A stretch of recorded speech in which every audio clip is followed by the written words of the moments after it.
আসসালামু আলাইকুম রহমতুল্লাহি ওয়া বারাকাতুহু। আশা করি সবাই ভালো আছেন। আজকের এই চ্যানেলে যে বিষয়টা নিয়ে আমি কথা বলবো সেটা হচ্ছে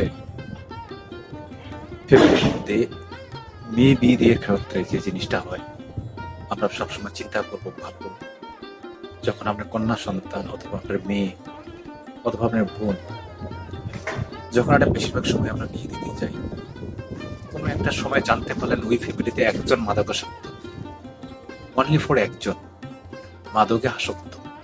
মাদক আসক্ত বলতে হেরোইন, গাঁজা, মদ, এ ধরনের আফিম, এই ধরনের নেশা জাতীয় দ্রব্য যদি পান করে তাহলে বা খায়, আরো লিকুইড জাতীয় কিছু জিনিস আছে, যদি খায় তাহলে বুঝতে পারবেন যে আপনার কন্যা সন্তানটা বা আপনার মেয়ে বা বোনকে যদি ওই বাড়িতে বিয়ে দেন, জীবনের কোনো না কোনো অংশে কোনো না কোনো সময়ে আপনার উপর প্রভাব পড়বে, আপনার সন্তানের উপর প্রভাব পড়বে, অর্থাৎ আপনার স্ত্রীর উপর প্রভাব পড়বে।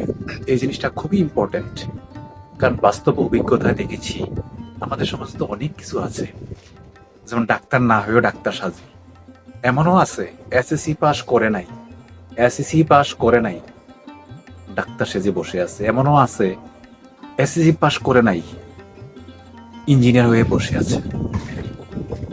তাহলে বুঝেন এটা হলো বাংলাদেশ। এই বাংলাদেশের সবকিছু সম্ভব। এত বেশি প্রতারণা হয় বাংলাদেশে, পৃথিবীর কোন রাষ্ট্রে এত বড় প্রতারণা হয় না।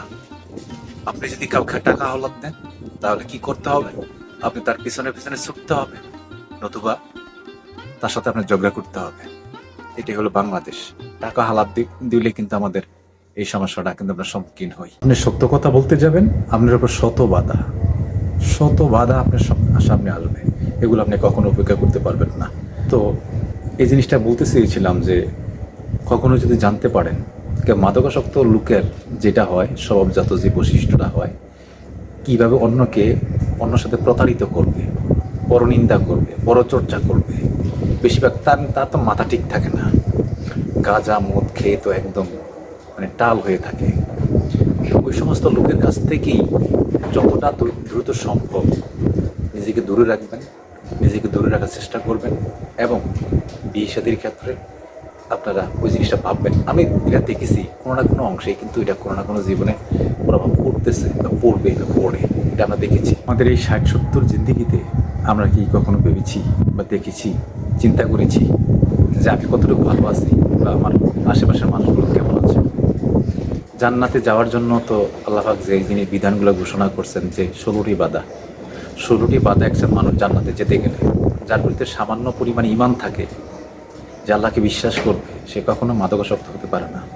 কারণ মাদকাসক্ত ব্যক্তি কখনো জান্নাতে প্রবেশ করবে না, সে শত নামাজ পড়ল।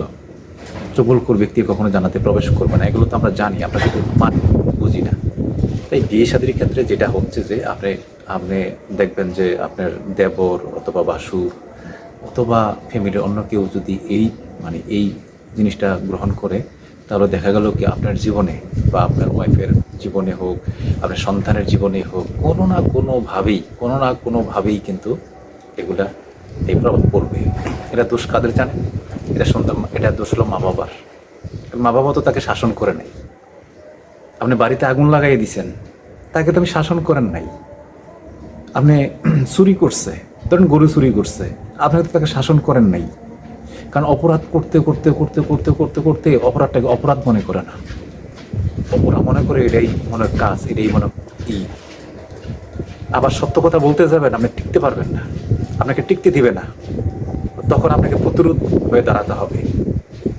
অন্যায়ের বিরুদ্ধে এখন থেকে প্রতিবাদ করবেন, যে জিনিসটা আমি আগে করিনি। অন্যায় যেখানে হবে সাথে সাথে রিয়াকশন করবেন। রিয়াকশন না করলে এই জীবনে টিকে থাকা বড় কঠিন হয়ে যাবে। কারণ মাদকাসক্ত লোকগুলো এতটা কঠিন হয়ে থাকে, তাদের মন এতটা নিকৃষ্ট হয়ে থাকে, এতটা পাথর হয়ে থাকে।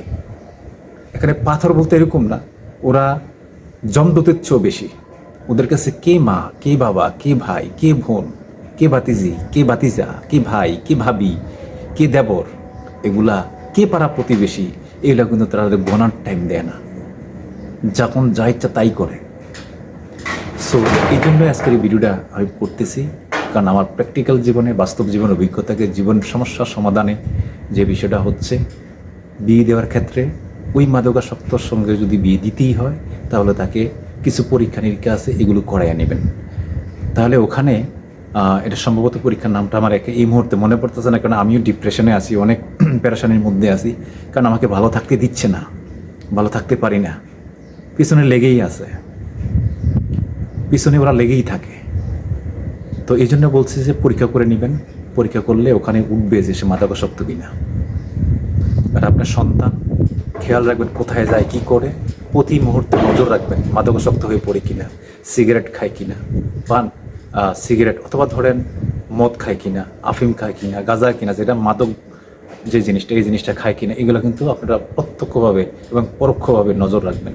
তাহলে কিন্তু আপনার সন্তানটা বিপদগামী হবে না, তো বড় হয়েই কিন্তু সে কিন্তু বড় বিপদগামী হয়ে যাবে, আপনার জন্য, আমার জন্য, পরিবারের অন্যান্য সদস্যদের জন্য কিন্তু বিপদগামী হয়ে যাবে এবং সমাজের জন্য বিপদগামী হয়ে যাবে। মাদকাসক্ত লোকগুলো কখনোই তাদের অন্তর পরিষ্কার থাকে না, ওদের একটাই ধাঁধা থাকে, ওদের একটাই চিন্তা থাকে কিভাবে একজনকে ব্যর্থ করানো যাবে, কিভাবে তাকে কোণঠাসা করা যাবে, কিভাবে তার সংসারটাকে উন্নতি না করা যায়, সে যদি বড়লোক হয়ে যায়, এই চিন্তা কিন্তু মানে, কারণ ওর তো মান মানুষের ভালো নেই। আর এই লোকগুলো দেখেন ওই প্রাইমারি স্কুল কোনো রকম পার হয়ে এসএসসি পর্যন্ত যেতে পারে না, ওখান থেকে ঝরে পড়ে।